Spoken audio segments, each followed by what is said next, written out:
ഒരു സസ്പെൻസ് സിനിമയുടെ ഏറ്റവും വലിയ വെല്ലുവിളി പ്രേക്ഷകരാണ്. അവർ സ്ക്രീനിലേക്ക് ശ്രദ്ധയോടെ നോക്കിയിരിക്കുകയാണ്. അടുത്തിരിക്കുന്നവരെക്കാൾ മുൻപ് ആ പസിൽ സോൾവ് ചെയ്യുകയാണ് ഓരോ കാണിയുടെയും ലക്ഷ്യം. അപ്പോഴത് ആ സ്ക്രീനിലേക്ക് ഒരു ഷവർ സീൻ വരുന്നു. സുന്ദരിയായ ഒരു യുവതി കുളിച്ചുകൊണ്ട് നിൽക്കുകയാണ്. പെട്ടെന്ന് ബാത്റൂം കട്ടൺ നീങ്ങുന്നു. സിലൗട്ടിൽ ഒരു രൂപം, അവരുടെ കയ്യിലെ കത്തി ഉയർന്നു താഴ്ന്നു. 45 സെക്കൻഡിൽ 52 കട്ടുകൾ.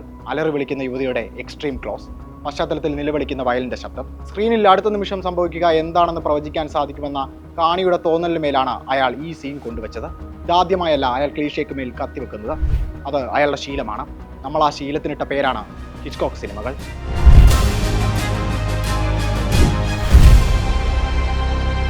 ഒരു ദിവസം ലണ്ടനിലെ ഒരു പോലീസ് സ്റ്റേഷനിലേക്ക് 5 വയസ്സുകാരൻ ആൽഫ്രഡ് അച്ഛൻ തന്നുവിട്ട് ഒരു കുറിപ്പുമായി എത്തി.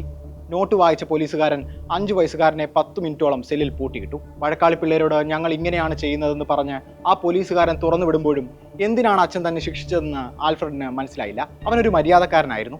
കുടുംബക്കാർ കൂടുമ്പോൾ പോലും ഒരു മൂലയിൽ മാറി അവരെ നോക്കിയിരിക്കുന്ന ഒരു നിശബ്ദ സാന്നിധ്യം. കൂട്ടുകാരില്ലാത്തതിനാൽ സ്വയം കളികൾ ഉണ്ടാക്കി കളിക്കുന്ന പ്രകൃതം. 16 വയസ്സ് മുതൽ ഹിച്ച്കോക്കിന് മോഷൻ പിക്ചേഴ്സിനോട് താല്പര്യം തോന്നി തുടങ്ങിയിരുന്നു.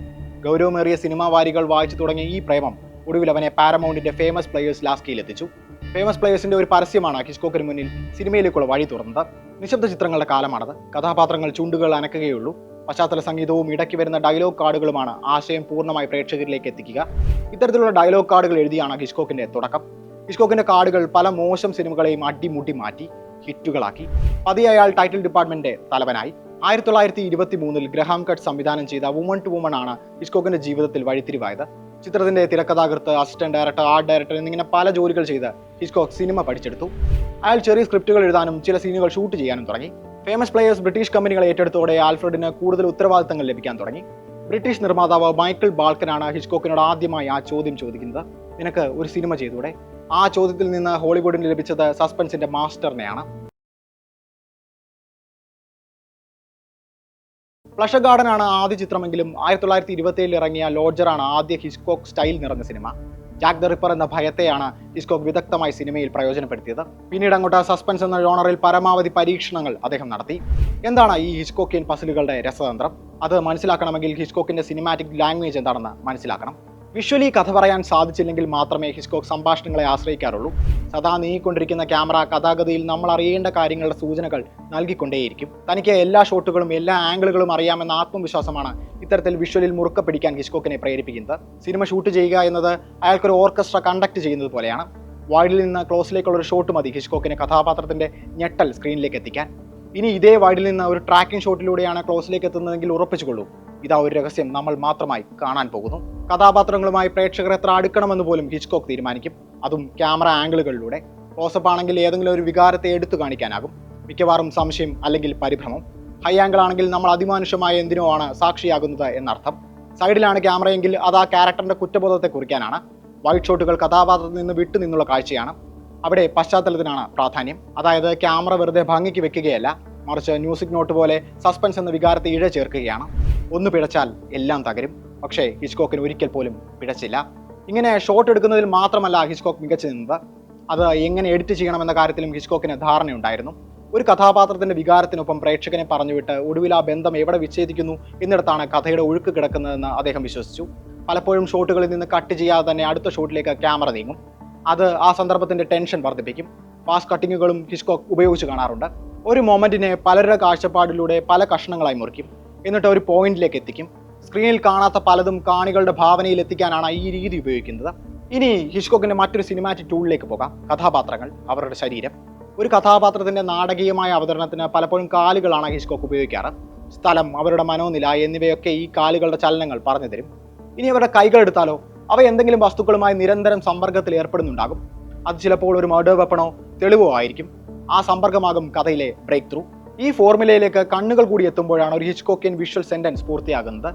ഓരോ കഥാപാത്രത്തിന്റെ നോട്ടവും നമ്മളെ സംവിധായകൻ നിശ്ചയിച്ചിരിക്കുന്ന പാതയിലൂടെ, ആ പാതയിലൂടെ മാത്രം സഞ്ചരിപ്പിക്കുന്നതാണ്. അവിടെ വഴിമാറി നടക്കാനുള്ള ഓപ്ഷൻ ഇല്ല. ഇതെല്ലാം ഉണ്ടെങ്കിലും സസ്പെൻസിന്റെ കാതൽ കഥാപാത്ര നിർമ്മിതിയാണ്. അവരാണ് സംശയങ്ങളും നിഗമനങ്ങളുമായി കഥയെ മുന്നോട്ട് കൊണ്ടുപോകേണ്ടത്. ഹിച്ച്കോക്ക് സിനിമകളിൽ അവരെത്തുക സാധാരണക്കാരായാണ്. പെട്ടെന്ന് അവർ അസാധാരണ സംഭവങ്ങളുടെ ഭാഗമാകുന്നു.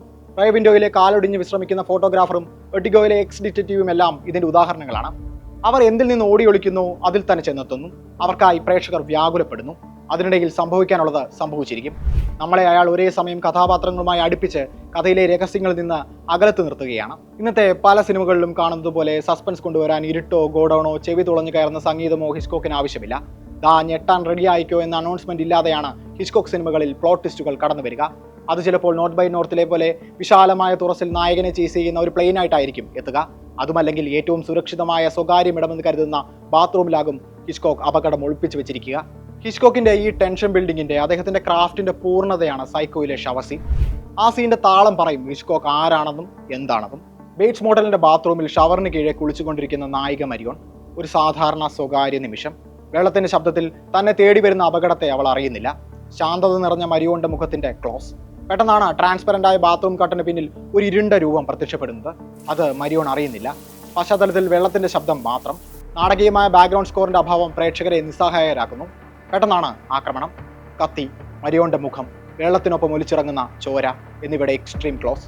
ബെർണാഡ് ഹെർമാന്റെ ക്ലാസിക് ബീജിയം കൂടിയാകുമ്പോൾ മരിയോന്റെ ദേഹത്ത് കത്തി ഇറങ്ങുന്നത് കാണാതെ തന്നെ കാണികൾ അവൾക്കൊപ്പം നിലവിളിച്ചു പോകുന്നു.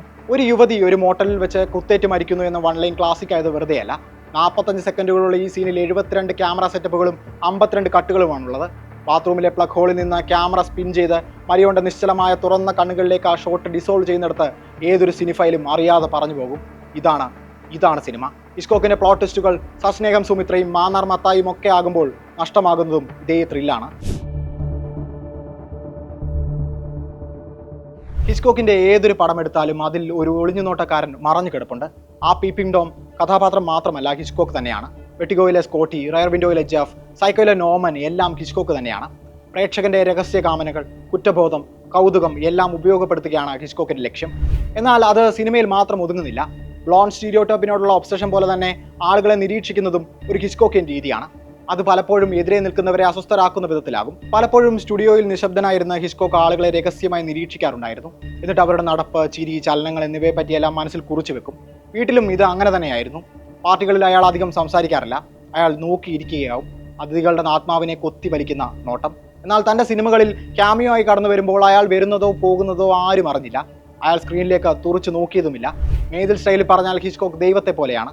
അയാൾ വാക്യഘടനയിലോ അർത്ഥത്തിലോ ഒരു മാറ്റവും വരുത്താതെ കടന്നു പോകുന്നു. 1960-ൽ സൈക്കോയുടെ റിലീസിനൊപ്പം ഹിച്ച്കോക്ക് ഒരു മാനുവൽ പുറത്തിറക്കിയിരുന്നു, സൈക്കോ തിയേറ്റർ പോളിസി. സിനിമ തുടങ്ങിക്കഴിഞ്ഞാൽ പ്രവേശനം ഉണ്ടായിരിക്കില്ല എന്ന് തുടങ്ങി ക്ലൈമാക്സ് പുറത്തുവിടരുത്, അതൊന്നു മാത്രമാണ് ഞങ്ങളുടെ കയ്യിലുള്ളത് എന്ന് വരെ അതിൽ പറഞ്ഞിരുന്നു. താൻ സൃഷ്ടിച്ച സസ്പെൻസിനെ ഏതെങ്കിലും ഒരു അരസികൻ നശിപ്പിക്കുന്നത് ആ മാസ്റ്റർ ഇഷ്ടപ്പെട്ടിരുന്നില്ല.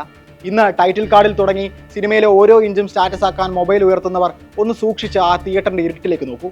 ടക്സിഡോ ധരിച്ച കഷണ്ടി കയറിയ തലയും തടിച്ചു കുറുകിയ ശരീരവുമുള്ള ഒരു മനുഷ്യൻ നിങ്ങളെ സൂക്ഷിച്ചു നോക്കിക്കൊണ്ട് നിൽക്കുന്നുണ്ടാകും.